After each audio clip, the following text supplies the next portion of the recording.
Dirt Farmer Jay here from dirtfarmerjay.com. When it comes time to dispose of paint like this, is there a correct way to do it?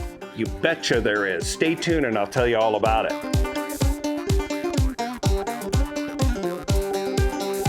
Dirt Farmer Jay here from dirtfarmerjay.com. We all had the problem before where we end up with a pile of leftover portions of cans of paint, and when it comes time to dispose of them, what do?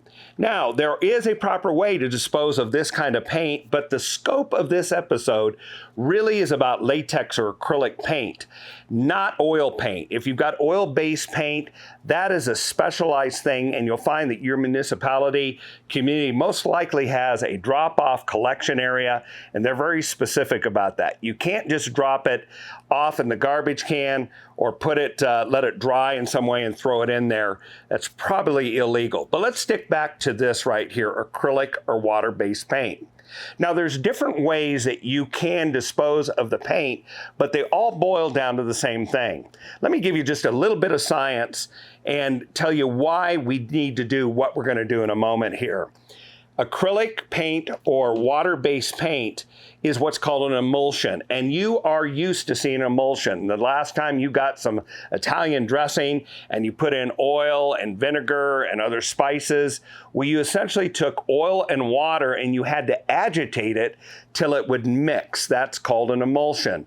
Paints are like that as well. The solvent is water, and the resins, the color, all that sort of thing is the oil side of it, and they are done into emulsion and mixed in such a way that when the water dries off, you end up with something that's color fast and durable. And over the years, this has become the primary type of paint that's used both commercially as well as residentially. But here's the issue. What you need to be sure is when you take it to be disposed of or you throw it out, you need to remove the moisture from it. And here's why. You do not want wet paint in the landfill migrating through the mass of the garbage and creating what's called a leachate. And that leachate can make itself eventually into the water table. Even though there's membrane liners in the landfills, there's always a risk of punctures and tears and some kind of compromise. So it's better to solidify the paint so it will not move once it is disposed of. Now, if you've got very small amounts of paint, you can simply open the lid, let it dry, and make sure that it's dried all the way through, that there's not anything left.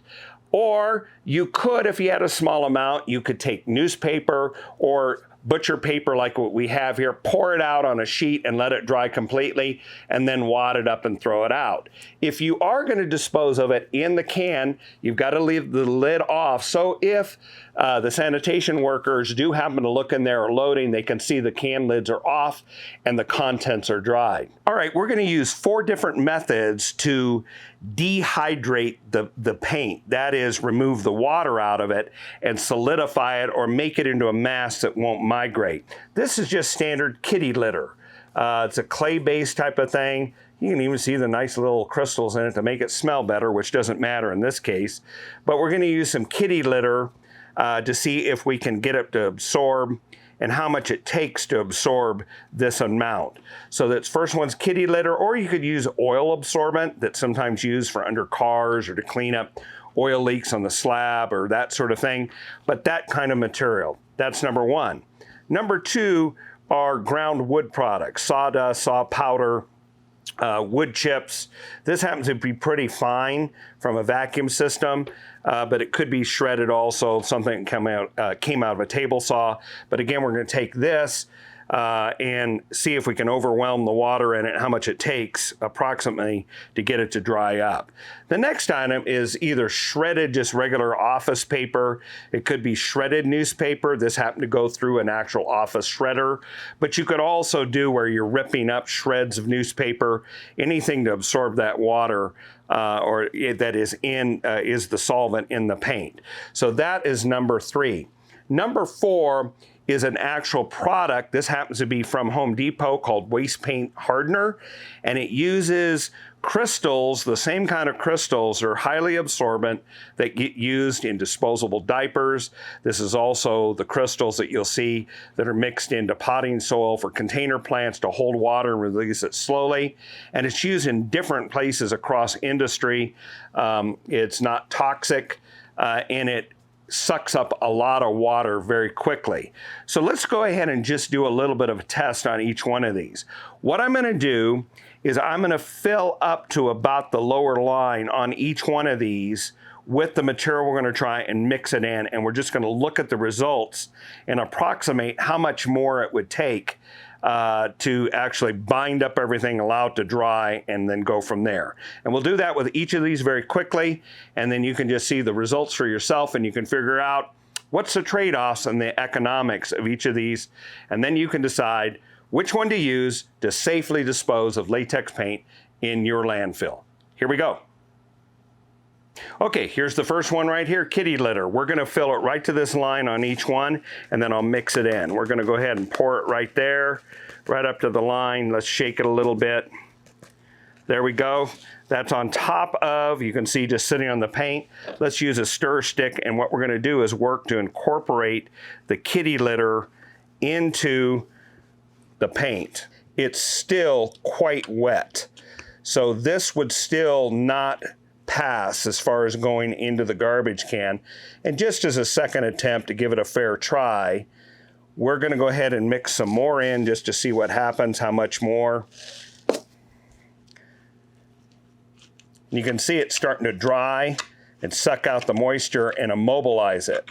So it looks like it's still, you can hear it, it's still pretty wet under there. This still would not be dry enough. You would have to mix some more. And I would say, even though it feels like it's really pasty, it's still very wet.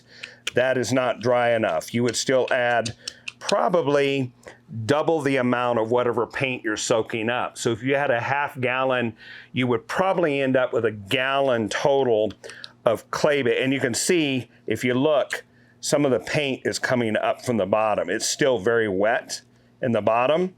So we'd have to add a significant amount more of kitty litter, and this would probably grow from this container to probably 2.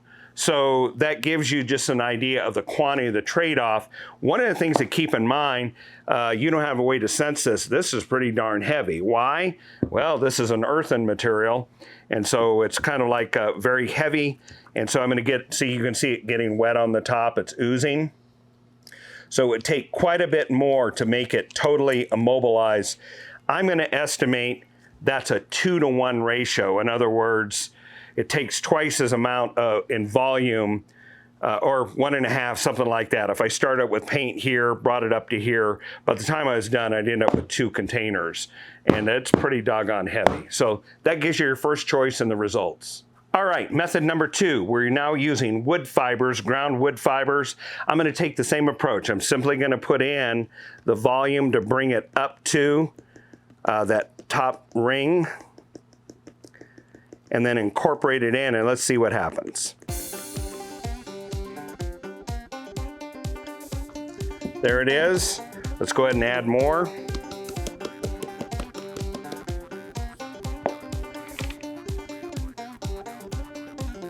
All right, this is doing a pretty decent job of absorbing them out, but it's still a paste, it's still wet.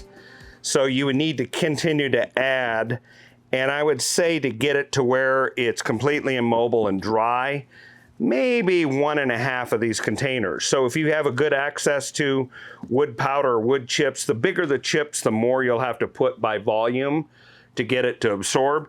But this is a good way to do it. We've immobilized most of it. I can see it starting to set up, and we could add a little bit more. So that's a pretty good way to approach it using that kind of powder. All right, the third method is to use shredded paper. Let's look at this paper fiber and just see how much of the moisture it'll sop up initially. This is a little bit messier, kind of tends to fall over the place. So I'm going to fill it up right here. Let's go ahead and mash that down in there. As you can see, it goes right into the bottom. We get that in there. Let's add more.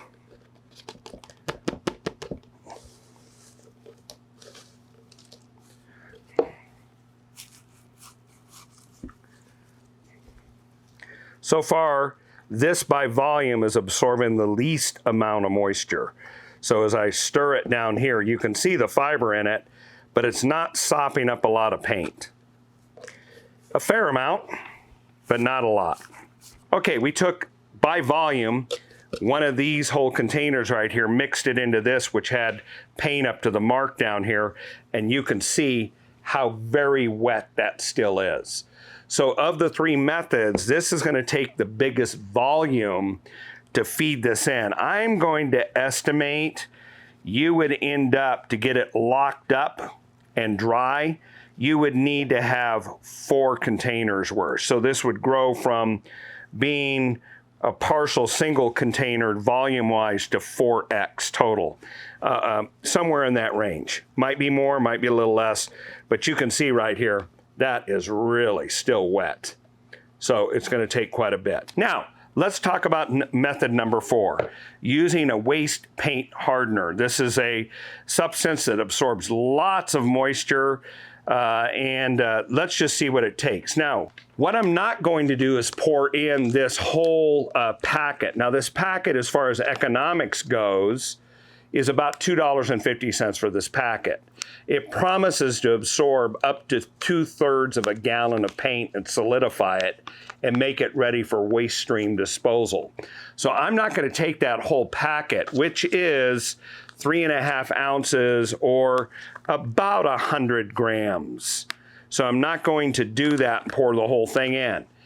I'm just going to estimate, I'm going to pour in about half, which is actually still too much. And we'll stir it in, and you can see right off how it responds. Here we go. As you can see, it almost looks like I'm just sprinkling salt in there or sugar. It's kind of the same consistency. And I would say that's maybe almost half of the packet, a third, something like that. So there we go. All right, I've got that in there. You can see it. It's just sitting on top. But let's go ahead and stir it and watch what happens.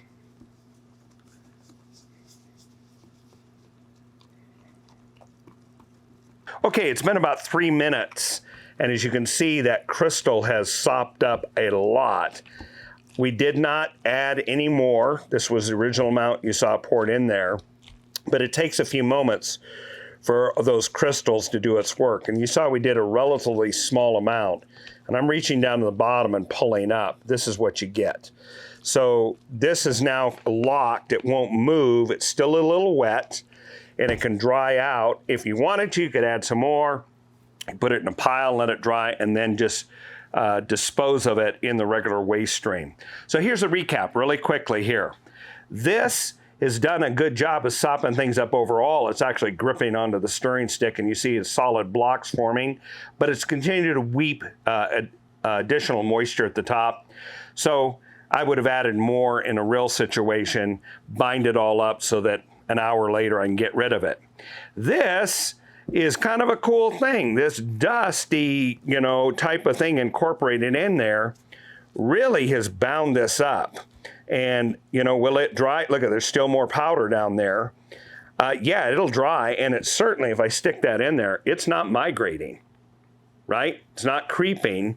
So that certainly would lock up. But again, for safety, I'd expose these to the air and let them just dry really well before I put them in there. And you don't need to worry about it pouring out.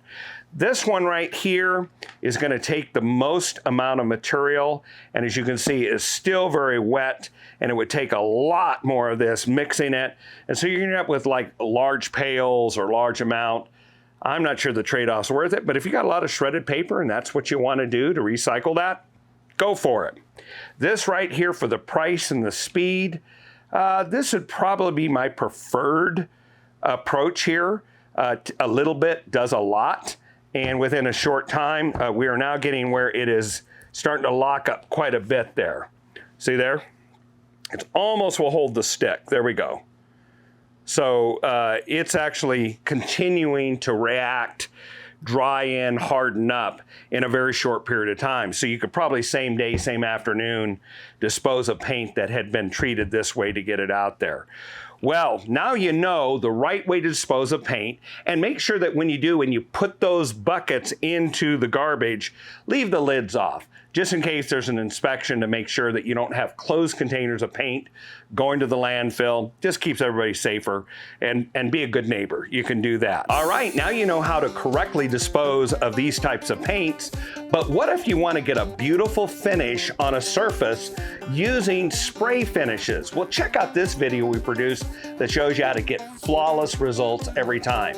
And while you're at it, check out this other video from our catalog that YouTube thinks is right up your alley, is your interest, and we'd enjoy it if you'd watch it too. In the meanwhile, this is Dirt Farmer Jay being a great citizen.